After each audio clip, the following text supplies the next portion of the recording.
All right, Donald Trump is speaking at a Turning Point Action event in Duluth, Georgia, instead of participating in the town hall debate that he was supposed to do with Vice President Kamala Harris on CNN, and boy, was this speech a disaster. We actually have a really unique opportunity with this video, because the two opposing candidates were giving their final pitch to voters at the same exact time, so let's go back and forth, because I can show you a clip of VP Harris calling Donald Trump unstable, then at the exact same time, Donald Trump is saying something unstable. So let's hear from the candidates themselves. With 13 days to go, we have no time to waste. Make sure you drop a like, make sure you subscribe if you appreciate a pro-democracy community, and let's jump in with this clip of Donald Trump really opening off his speech with a positive, light note. Earlier this year, an illegal alien that Kamala Harris released into our country brutally stabbed a man in the back and the face, all over his body, in an attempted robbery in Louisiana. The week before, he raped a 14-year-old girl with a knife to her throat. He's killed other people. Immediately upon taking the oath of office, I will launch the largest deportation program in American history. I mean, this is absolutely a terrible story, but at the same time, Donald Trump saying it in that raspy voice and then segueing into the largest deportation operation in the history of America is insane. He makes up numbers like 15 to 20 to 30 million illegal immigrants have come in, and then he says he's going to deport them en masse. And at the same time, at the exact same time, VP Harris was asked the question by Anderson Cooper, do you think that Donald Trump is a fascist? Let's hear what VP Harris says. At the lead. You've quoted General Milley calling Donald Trump a fascist. You yourself have not used that word to describe him. Let me ask you tonight, do you think Donald Trump is a fascist? Yes, I do. Yes, I do. And I also believe that the people who know him best on this subject should be trusted. Again, look at their careers. These are not people, with the exception, I think, of only Mike Pence. These were not politicians. These are career people who have served in the highest roles in national security, who have served as generals in our military, who are highly respected. Talking about the person who would be commander-in-chief, not to mention what we know and what they've told us about how he talks about the military. When somebody tells us who they are, you better believe them, and Donald Trump has told us repeatedly, and VP Harris says right there, yes, Donald Trump is a fascist. We don't even have to take her word. Why don't we just take the word of people like John Kelly, people like Mark Milley, people that worked closely with Donald Trump and heard, that saw what he was like behind closed doors. And if you're a Trump supporter watching this, doubting that Trump has fascistic tendencies, I want you to Google Trump terminate Constitution, or I want you to Google Donald Trump shoot Americans in the street. People close to him have corroborated both of these stories. Let's go back to Donald Trump making fascistic remarks as VP Harris is saying this. He's talking about migrants taking over Times Square with military-grade weapons. Has anybody in New York seen this? Post, they're taking over Times Square in New York, and they have weapons that our military doesn't even have. You say, where the hell are they getting the weapons? But we have guys that want to confront them, and they're going to be allowed to confront them, and we're going to get them the hell out of here.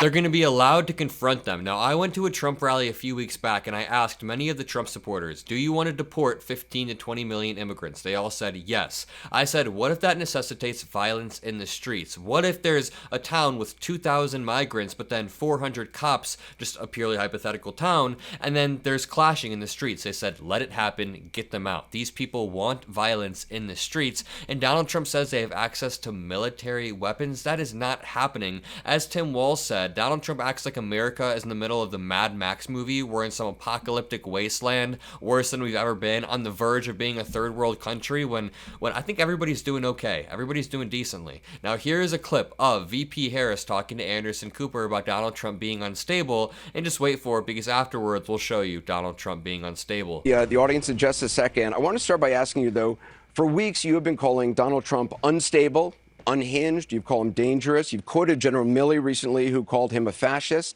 Today, you quoted General Kelly, who said that Trump repeatedly praised Hitler. Yeah. But there are tens of millions of Americans right now who have heard all those things, and they don't buy it, or even if they do, they're still going to vote for Donald Trump. He's arguably more popular now than ever. You have 13 days to go. What do you say to those voters to convince them? Because some of them are in this room.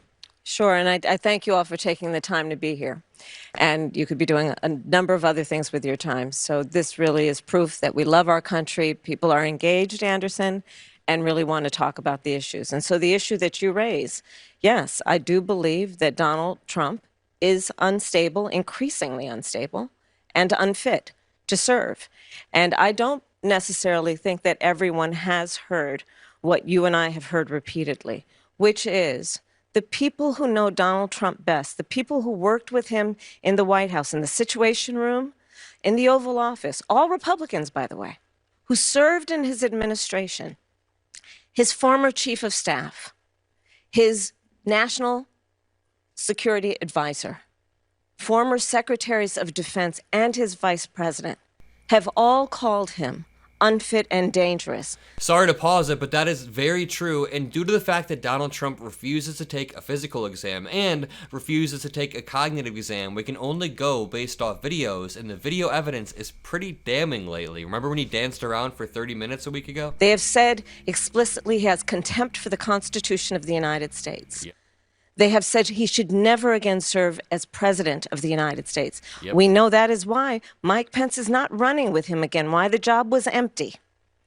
And then today we learned that John Kelly, a 4-star Marine general, who was his longest serving chief of staff, gave an interview recently in the last 2 weeks of this election, talking about how dangerous Donald Trump is. And I think one has to think about, why would someone who served with him, who is not political, a 4-star Marine general, why is he telling the American people now? And frankly, I think of it as he's just putting out a 911 call to the American people. Yep, he wanted maximum impact so people know that Donald Trump is not fit to serve. Here's Donald Trump wanting to go back to 1798. So when he's talking about Make America Great Again, this is what he's talking about. And look at the vibes of this rally. I'm not going to say it out loud, but just look at the imagery of this Turning Point USA rally. We had to go back to 1798. That's when we had laws that were effective. 1798 we had to go back to. And if they come back into our country, it's an automatic 10 years in jail with no possibility of parole. Automatic if they come back into our country. And I'm hereby calling for the death penalty for any migrant that kills an American citizen or a law enforcement officer. He's just repeating himself at this point, but I think the funniest part is VP Harris was calling him unhinged and unstable as he was doing this, as he was having this meltdown. Here's Donald Trump talking about immigrants in Springfield. Spoiler alert, this is all Donald Trump talks about nowadays. Nobody could survive that. They have to leave. They have to leave. I'm sorry. Nobody can survive that. A 50,000 person town, quickly 32,000 illegal migrants. They call them legal because they had a little trick, but it's illegal. They had a little trick. The trick was they got federalized, or they got legalized under Donald Trump's administration through a federal program that he expanded himself. And the Haitian migrants have revitalized the town of Springfield, Ohio, according to most of the people that live there and according to every economic indicator that you can look at. Donald Trump just likes to fearmonger. But on the other side of that, let's watch this. VP Harris got asked by a Republican how she will promote unity within America. This clip is going viral because Kamala Harris says she'll be a president for all Americans. Take a look. You plan to address the concerns of independent voters and anti-Trump Republicans like myself who feel left out of the polarized political landscape? And what specific actions would you take to bridge the political divide and create more unity? That's a wonderful question. I pledge to you to be a president for all Americans. And I think, to the point of, in the spirit of your question, that people are frankly exhausted with what has been happening over the last several years, which is this environment that is suggesting that Americans should be pointing fingers at one another, that we are divided as a nation, instead of what I think you and I will speak for us, I think, who believe and know the vast majority of us have so much more in common than what separates us.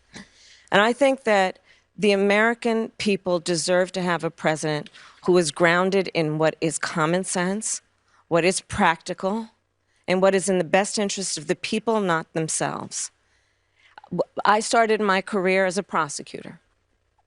And I will tell you, I never in my career, and most of my career was outside of Washington, D.C., by the way. Only 4 years when I was in the Senate were in Washington, other than being vice president.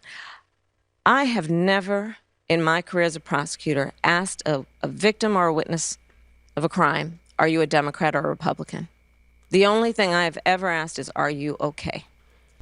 And you know Donald Trump absolutely would, because he wants to know if these counties in California voted for him before he gave them aid. And there's more to this clip, but I'm laughing over here because as VP Harris is saying this, she said this about 15 minutes ago. This clip of Donald Trump just released 5 minutes ago, so it's roughly the same time. They're holding parallel events, and Donald Trump is talking about McDonald's. Their expense, and very importantly, and you saw that the other day, she lied about working at McDonald's. She'd never worked there. She's a liar. This dude's brain is mush. Meanwhile, VP Harris. And I do believe that is what the American people deserve in their president, and not someone who makes decisions based on who voted for them or what is in their personal interest. And I reference that because, as we know, it has been revealed that Donald Trump, when he was president, during extreme disasters, when it came time to determine how those areas, those people who had been traumatized by extreme weather would get relief, he asked the question, did they vote for him? I believe the American people deserve better.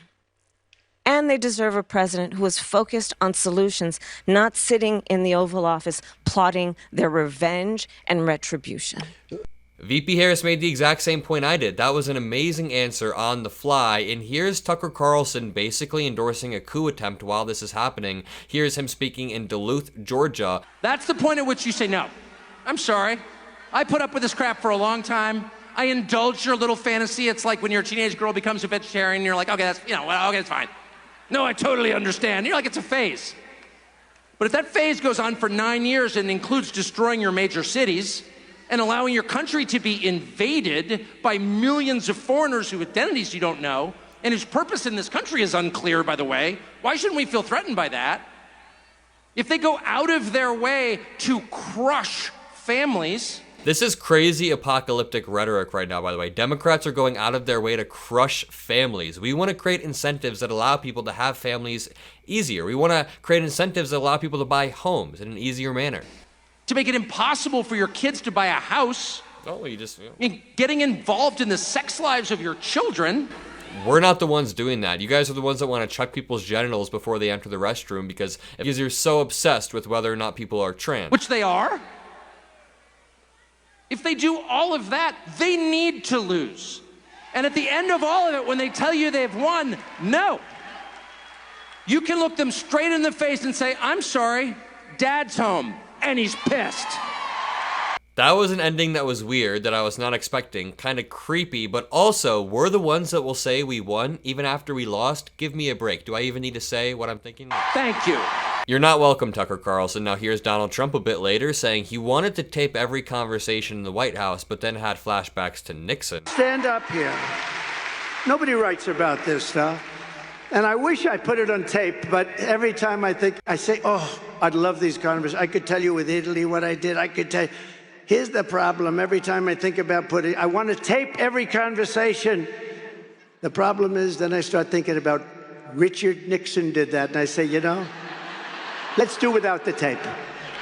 We'll do without it. I can't with this guy. And by the way, with 13 days to go, you can buy this Kamala for President, Say It to My Face shirt. Use code Kamala for 15% off. Here's Donald Trump saying that Biden's statements are illegal when he says, lock him up. By the way, said yesterday about me, quote, we got to lock him up. Remember, Donald Trump was the first one to use that quote on the national stage in American politics. I told you. He said... Then he denied it. I didn't mean that. because he's not legally allowed to say. He can't say that. What? He chanted to lock up Hillary at the RNC. Here's Donald Trump saying that he's talking to Netanyahu every day. If you want to talk about it being illegal to do stuff, what about the Logan Act? Bibi called me yesterday, called me the day before. We have a very good relationship. And I have to say fortunately, they didn't listen to Biden, because if they listened to Biden, they'd right now be waiting for a bomb to drop on them.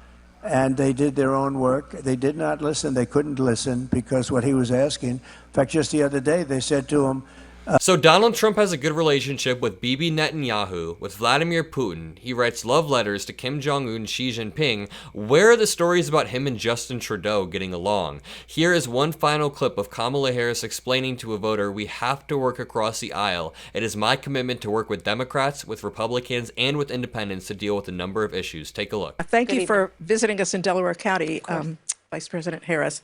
My question is this. If you could accomplish only one major policy goal that required congressional action, what would it be and why? That's a good question. Well, there's not just one. I have to be honest with you, Carol. There's a lot of work that needs to happen, but I think that maybe part of this point that how I think about it is we've got to get past this era of politics and partisan politics, slowing down what we need to do in terms of progress in our country. And that means working across the aisle. I've done that before. We did it around whether it be what we were able to accomplish with the bipartisan infrastructure deal or some of the work that we have done in terms of dealing with gun safety. But we've got to work across the aisle. And it is my commitment to work with Democrats, with Republicans, with independents to deal with a number of issues, whether it be what we need to do in terms of housing, and creating legislation that creates incentives for that, what we need to do to reinstate the freedom of a woman to make decisions about her own body and not have her government tell her what to do, whether it be what we need to do to actually invest in a substantial way in the industries of the future, in American-based manufacturing, in American-based industries where American workers and union workers have those jobs, in a way that is good-paying jobs that gives people the dignity they deserve. All of those areas I plan on working across the aisle and with Congress, including the issue of immigration, which we've got to fix. Now, from a political strategy perspective, that was a perfect answer, an A-plus answer. She comes in and she says, you know, it's not even about one issue. It's about reaching across the aisle to solve a multitude of issues. My only criticism, it's not really a criticism, she should have right off the bat just bit the bullet and given one policy, because it could be clipped up to seem like she's dodging the answer. When she gave a thorough answer, she gave multiple policies, but I was excited to hear her one policy, and I think she should have said something to the effect of, hey, I would build 3 million new houses because that would solve a lot of the immigration problems, a lot of the homelessness, a lot of the drug crisis. This would solve 18 different problems with one fell swoop. So I do think that there could have been a more concise answer, but that's me saying she got an A- instead of an A+. Still an amazing answer, and if you guys agree, drop a like, subscribe, have a great rest of your day, and peace out.